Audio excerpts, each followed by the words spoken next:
For the Climate Discussion Nexus, I'm John Robson, with the latest readout video from our free Wednesday Wake Up email newsletter and the familiar pitch for you to help fund our work. And if you think that one's not cool, how about this? The Arctic ice is melting faster than scientists thought. Yeah, that's right. Just as it has been for decades, except for all the times it didn't melt when they said it would in 2000, 2004, 2013, 2014, 2015, and so on. But now, yes folks, cue the corny circus music because, quote, a new study finds that Arctic sea ice could disappear in the summers as early as the 2030s, a decade earlier than previously thought, end quote. Settled science strikes again, and once again it's just as bad as scientists said, but different in every other way. And again, with scientific alarmism also recycling another E&E News story that, quote, the Arctic is warming 4 times faster than the rest of the planet, one study after another is coming to the same conclusion, the Arctic is heating up much faster than earlier research suggested, end quote. Somebody chuck that settled science, will you? And that broken record, because the Arctic ice is not melting again.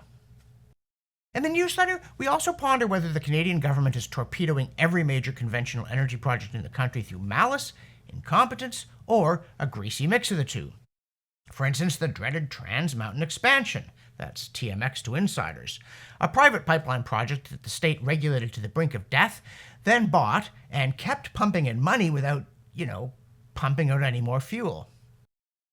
Or the news, painfully dragged into the light, that our highly paid politicians and their army of highly paid public servants and highly paid consultants hadn't realized that our handouts would count as income to Volkswagen rather than tax credits, which is what they are in the United States, and so they'd have to shell out another $2.8 billion to cover those taxes, bringing the subsidy to $16.3 billion, not the announced $13.5 billion. Sorry, not them, us. We have to shell out the extra money. Finance Minister Chrystia Freeland passed the buck on the vast Volkswagen battery subsidy by saying, quote, we were just not, as a government, going to tolerate a situation in which investment was sucked out of Canada, sucked to south of the border. And I don't think Canadian workers should tolerate that situation, end quote. Although, had she read as many books on economics as she's written, starting with Adam Smith's The Wealth of Nations, then Minister Freeland would understand that if another government decides to subsidize the production of something valuable, then the appropriate response on our part is to import it and make its taxpayers' loss our consumers' gain. It's pretty basic economics. And while it's all fine and good to puff yourself up and talk about defending workers while picking their pockets, really it amounts to saying we're happy to tolerate a situation where subsidies are sucked out of the country. And for what? So that we can sell batteries at a loss to someone else whose government was marginally less profligate or less economically ignorant? Here at CDN, we don't think Canadian citizens should tolerate that situation since they're the ones paying for it, even if Freeland and her colleagues hope to buy their votes with their own money. In the newsletter, we also note that the revenge of reality continues in Germany, where they're rethinking their ban on gas boilers, also known as water heaters, which had been prompted partly by a desire to use less Russian natural gas and partly by an irrational refusal to prefer one fossil fuel, methane, over another, coal, even temporarily.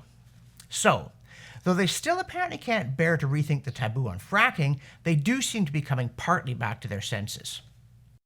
And in the United States, the rush to ban gas stoves while denying any such intention until it's too late has had an unintended and possibly salutary constitutional impact.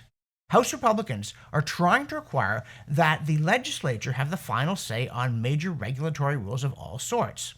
And this effort would delight the great theorist of liberty under law, John Locke, who insisted that legislators could not delegate the power to make laws that the people had entrusted to them and them alone to anybody else. Least of all, we add, to the executive branch, the scrutiny and restraint of which is actually the main task of the legislative. Here I'm going to interrupt myself briefly to remind you of the importance of clicking here and supporting our work. Because at CDN, we don't get big government grants. We're not supported by those huge environmental foundations, and we're certainly not in the pocket of big oil. It's up to you, our viewers and our readers, to make a one-time or monthly pledge. $3, $5, $7, so that we can continue to produce the newsletter and these videos and challenge the false consensus around climate alarmism.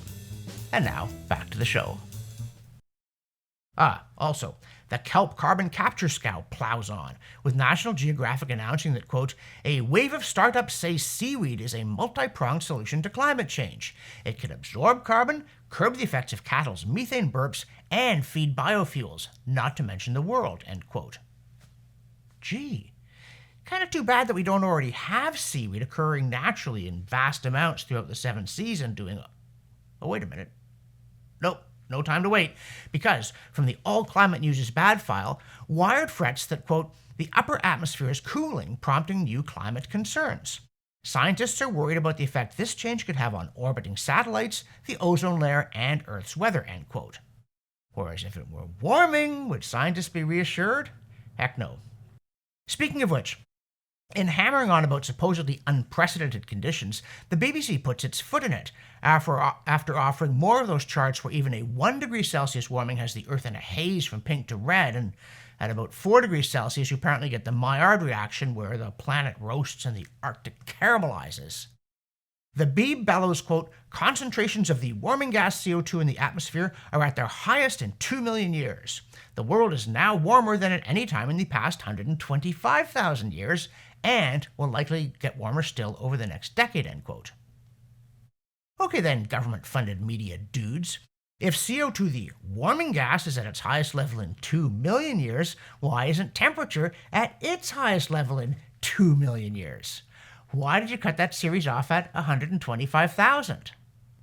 Oh yeah, because that's when the Eemian interglacial ended, and the Eemian was warmer than the current Holocene interglacial, despite there being no gas stoves and atmospheric CO2 being at a mere 280 parts per million. In the newsletter, we also note the New York Times claim that, quote, climate shocks are making parts of America uninsurable, end quote. You see, quote, this month the largest homeowner insurance company in California, State Farm, announced that it would stop selling coverage to homeowners. That's not just in wildfire zones, but everywhere in the state, end quote. The climate shocks in question are also known as a series of 2017 fires triggered by failing state-regulated utility company equipment that ignited the brush piles that bad government forest management practices insisted on piling up. And of course, businesses are fleeing California for all kinds of reasons, including massive urban crime waves, all the result of bad government policy. Also, progressive government policy. But I repeat myself. And Vox, which peddles the same notion that it's climate change, not bad climate policy, even more polemically, actually explains that, quote, State Farm will not accept any new applications for business or personal property and casualty insurance in the Golden State. The company, accounting for 20% of bundled home insurance policies and 13% of commercial policies in California, said it was facing, quote, historic increases in construction costs outpacing inflation, rapidly growing catastrophe exposure, and a challenging reinsurance market, end quote. Construction costs. A challenging reinsurance market. All well-known side effects of carbon dioxide. At least to journalists. Of course, it's hard to contain the panic over climate alarmists' fiscal plans and their economic ignorance when scientific communism blares that, quote, rich nations owe $192 trillion for causing climate change, new analysis finds, end quote. Oh, only $192 trillion? No worries then, since global GDP for 2021 was estimated at $96.51 trillion by Google. So, the idea is just for a few rich countries to seize everything produced anywhere in the world for 2 years and give it to a host of tin-pot dictators, addled populists, and other corrupt and incompetent politicians to save us all from it getting slightly warmer. Or, the other way of going about it is for rich countries' governments to expropriate everything their own citizens make for about a decade and turn that over, tossing it into those same grubby hands, and hope their people just carry on producing even though they have nothing to eat and are not happy. Next cunning plan, please. Actually, instead let's resume our review of the Clintel report on the IPCC's AR6 with their chapter on Northern Hemisphere snow cover. We've previously mentioned the Rutgers Snow Lab data showing declining spring and summer snow cover in the Northern Hemisphere, but increasing fall and winter snow cover, which, as the Clintel report explains, contradicts climate model projections, to say nothing of hysterical warnings about snow disappearing altogether. Of course, the danger of mentioning the Rutgers Snow Lab data is that the IPCC might realize that people are paying attention to it and find some way to throw it down the memory hole.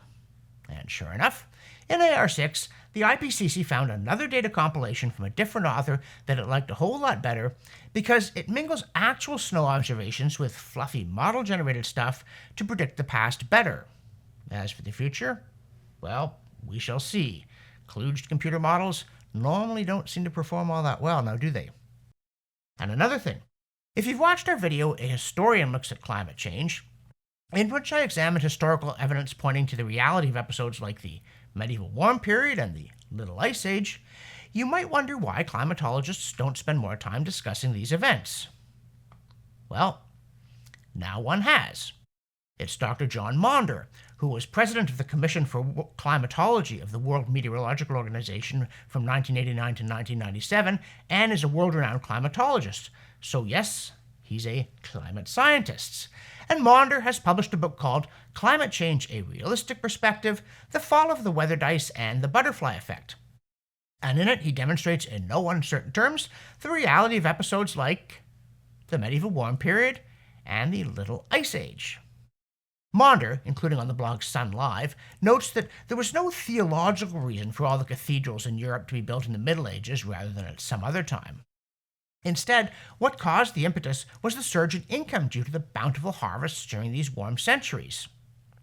He writes, quote, a full 400 to 700 years before humans began the Industrial Revolution, the medieval warm period's mild winters and relatively warm and even weather allowed for unprecedented crop growth, urban expansion, and the establishment of Scandinavian settlements in Greenland and North America, end quote.